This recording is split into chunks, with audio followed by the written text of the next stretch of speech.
Hey everybody, welcome to the Abroaders Travel Podcast, your weekly meetup with thousands of entrepreneurs, hustlers, creators, nomads, ninjas, wanderers, and world changers, all seeking to build the skills and connections to live a life without borders.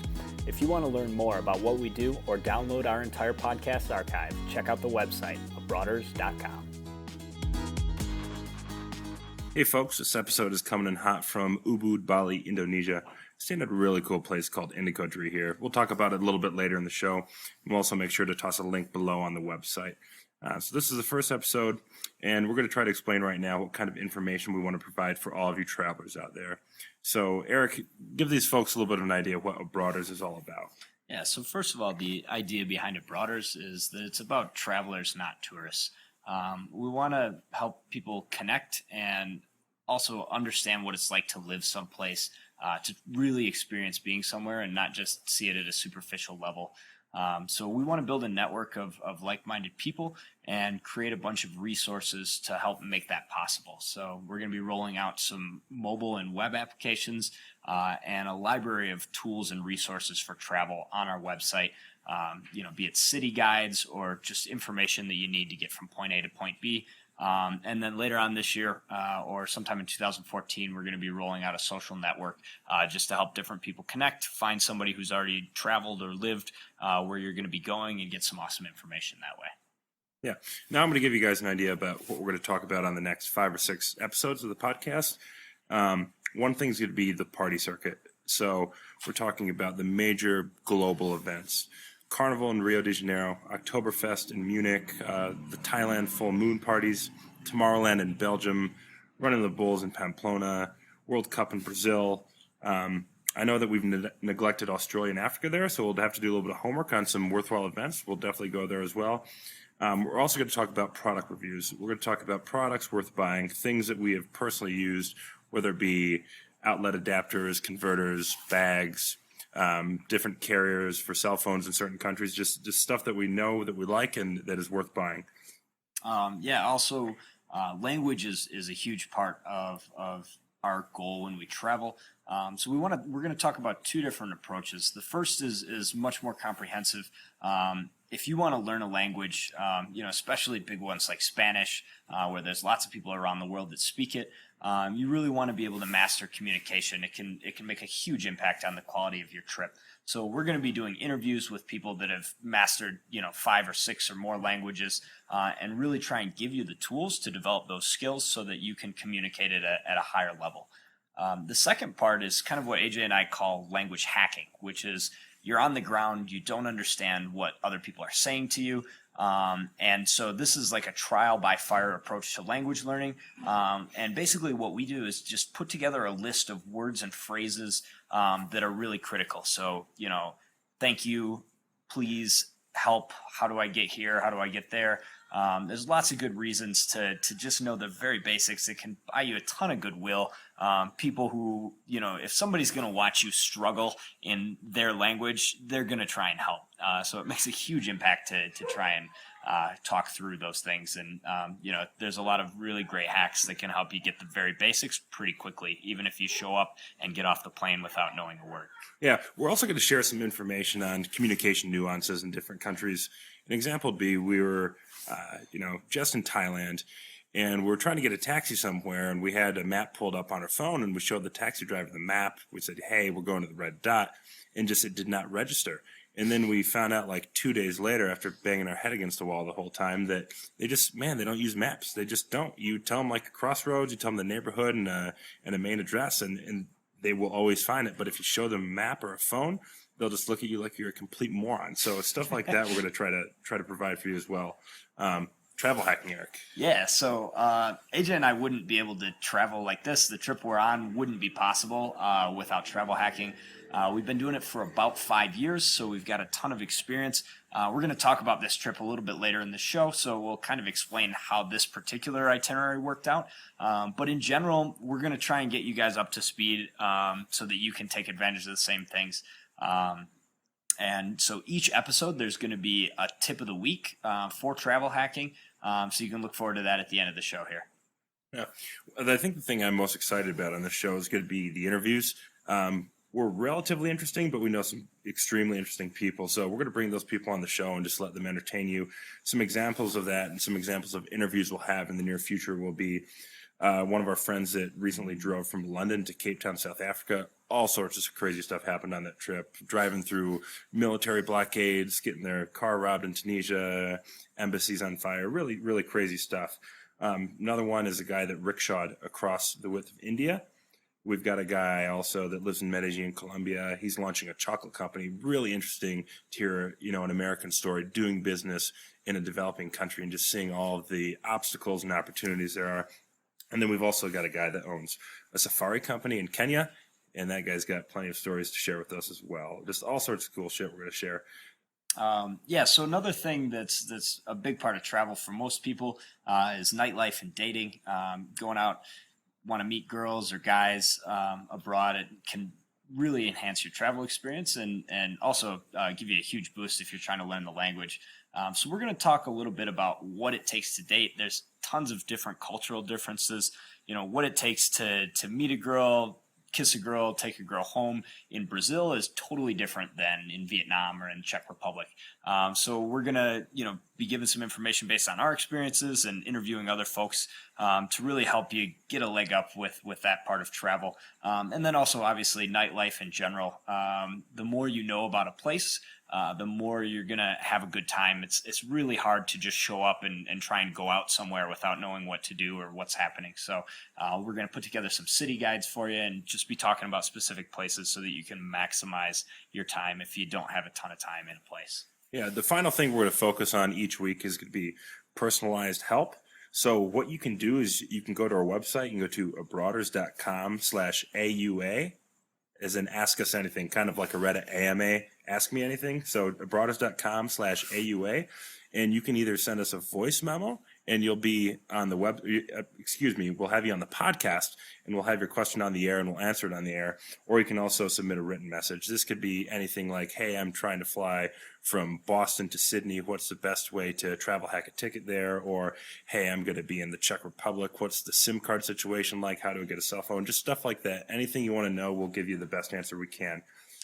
One other thing too, we want to talk a little bit on the show about work opportunities. A lot of folks are traveling on a budget, and so we know we've met a ton of people that have had really great success teaching English in different places around the world.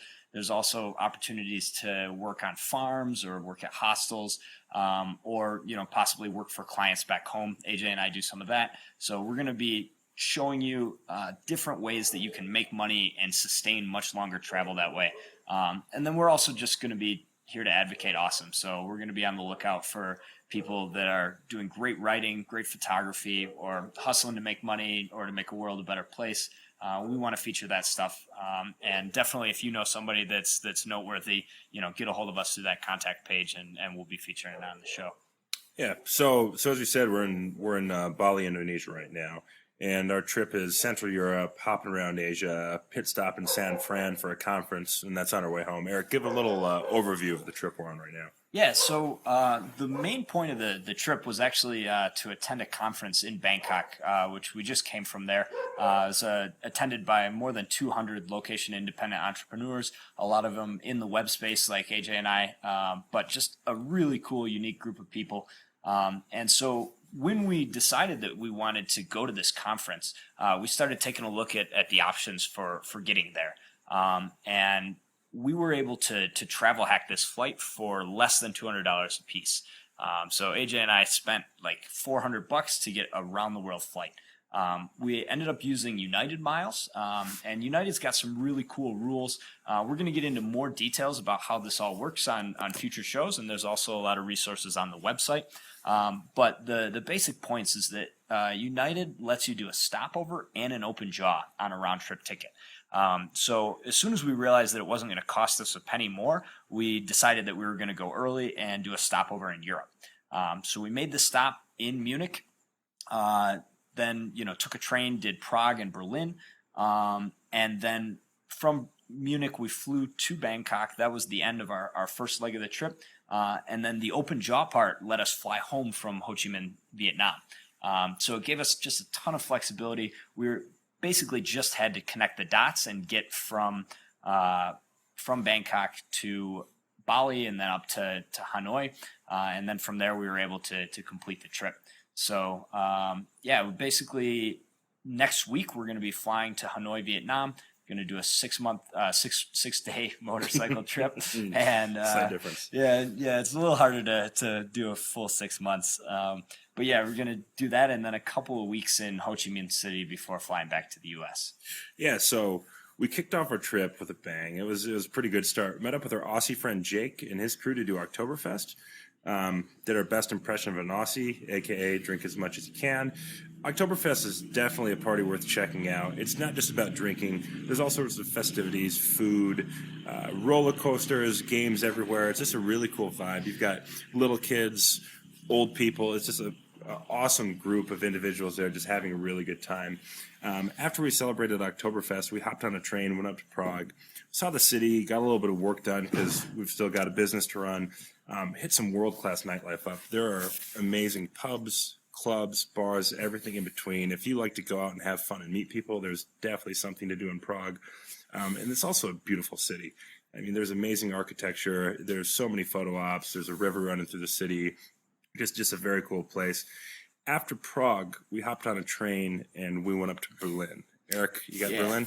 So Berlin was really a perfect example of why we want to assemble this sort of information at abroaders.com. We got linked up with a really cool guy named Almag who had been living in Berlin for about 3 months. And he was able to get us in touch with, help us get into a bunch of electronic music venues. It can be really important to be able to assimilate a little bit when you get to a new place. AJ and I showed up in Berlin. We tried to go out to get into clubs and, we were wearing like athletic fleece and just, we didn't look anything like the locals that were getting we in. looked like guys from the Midwest in the United States, absolutely. Not like guys from Berlin with mustaches, crazy haircuts, and jean jackets. So, we'd show up and, the guy at the door would just look at us like we were complete idiots. And, so it just wasn't working. And, it made a big difference to know the locals. We got to figure out, which clubs were the best places to go, what nights. We actually ended up going to a thrift shop that was just across from one of the places we were staying. Bought some new clothes, and it made a world of difference. It was just like a complete shift. Yeah, we pretty much batted 1,000 after that, getting into clubs. Almog, having him didn't hurt, but yeah, man, Eric got a pretty fierce leather jacket, some really European shoes.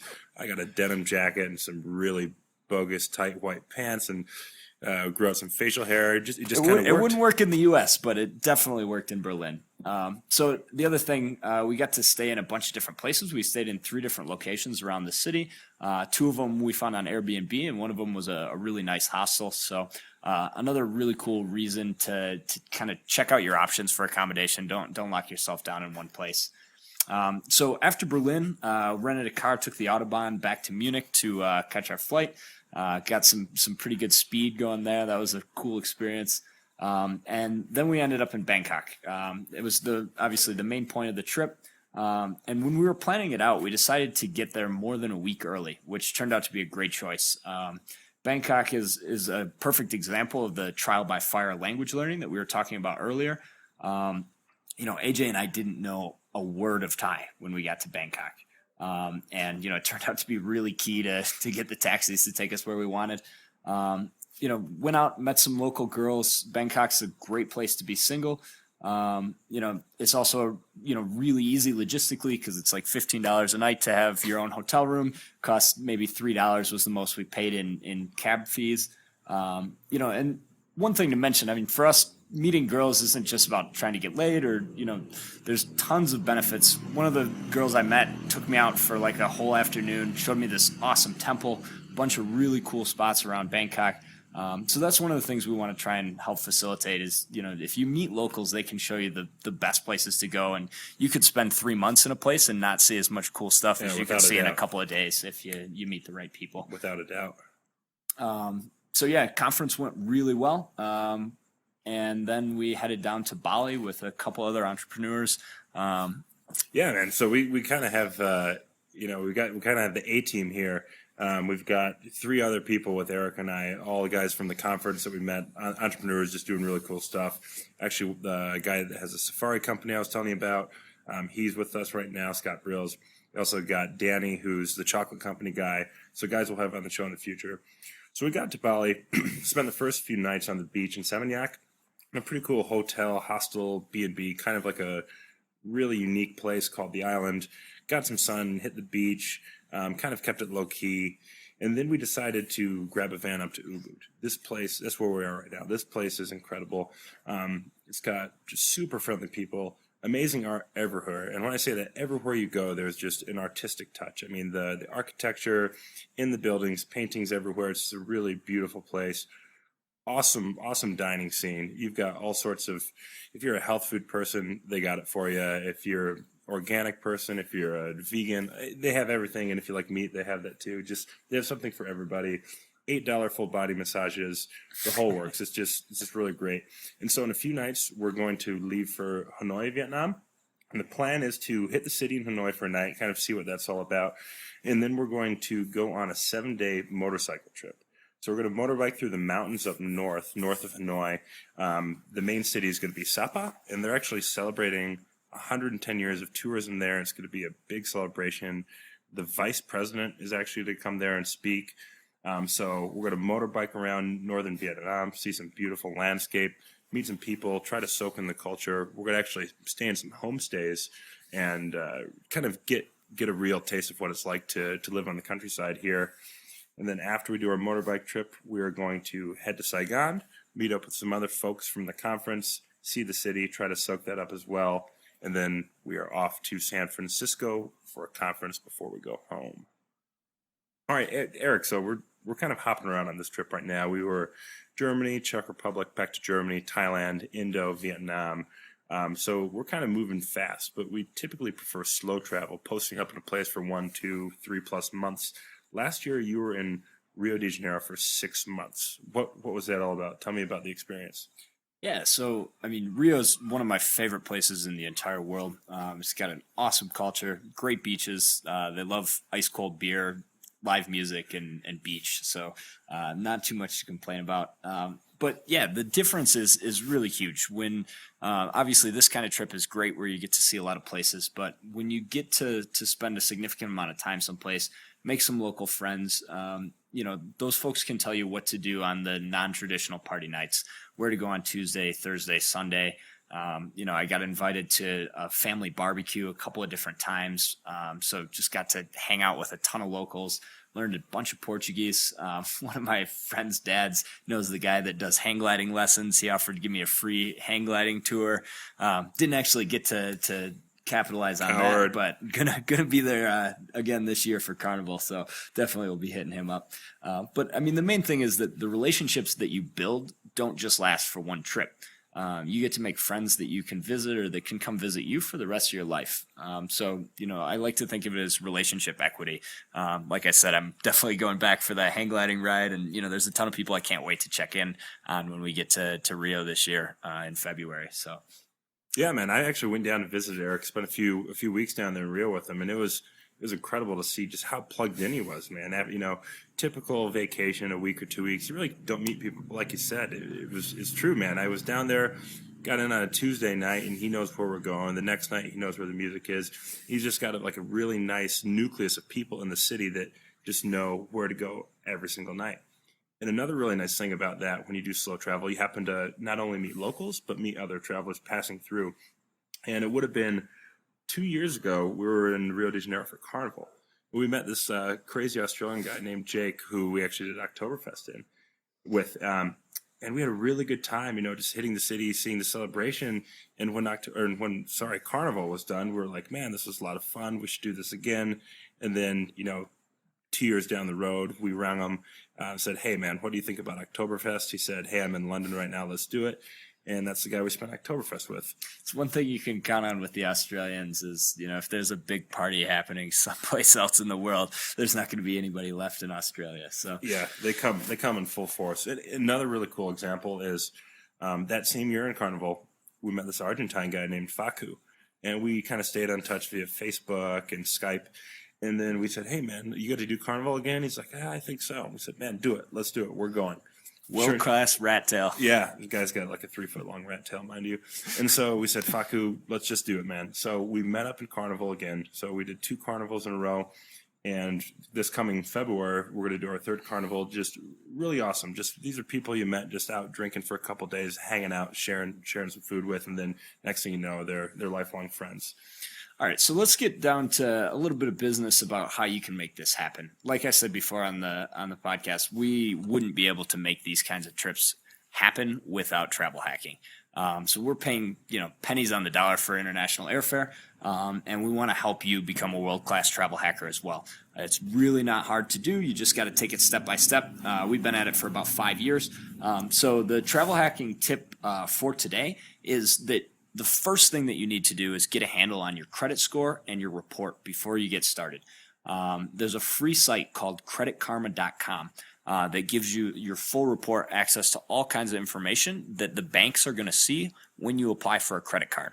And so just in quick summary, the way that we get most of the points that we use for travel is by signing up for credit cards. They give you a huge bonus, usually good enough for a round trip ticket anywhere in the world once you get approved for the card. So your first tip, go sign up for creditkarma.com, check out your report, see if there's any major problems. Sometimes there's errors and stuff like that you can fix really easily. And we're going to be getting back to you pretty soon, next episode with another tip to help you take the process further. So we're almost running out of time here, but we said we'd talk about this place called the Indigo Tree. We're staying at Ubud. I'll give you a quick rundown. So this place is truly top-notch. It's world-class. They've got super nice rooms. There's just brilliant art everywhere. They've got a really, really just dynamite menu of local food, all local ingredients, organic. They have a top-notch breakfast every single day that's complimentary.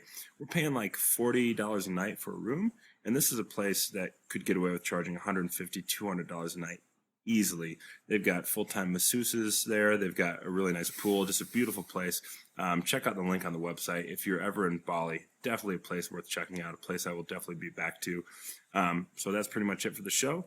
The thing I'll leave you with is sign up for our email list. Stay plugged in, stay in tune. It's on the homepage. You will not regret it. Just sign up. Cool. So, when you're traveling, you're going to probably spend a good bit of time stuck on a bus at the airport. There's always a lot of waiting involved in getting to see cool places. So if you're anything like us, music is going to be a huge part of how you pass that downtime. So every week we're going to play you out with the Brothers International Jam of the Week. This week we're bringing you Beautiful Life by Armin van Buuren. Thanks a lot for listening. We'll catch you next week, guys.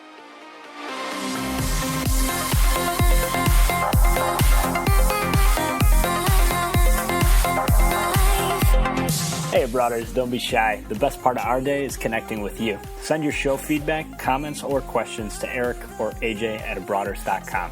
You can also leave us an audio note right on the website and maybe even get yourself featured on the next episode of the Abroaders podcast.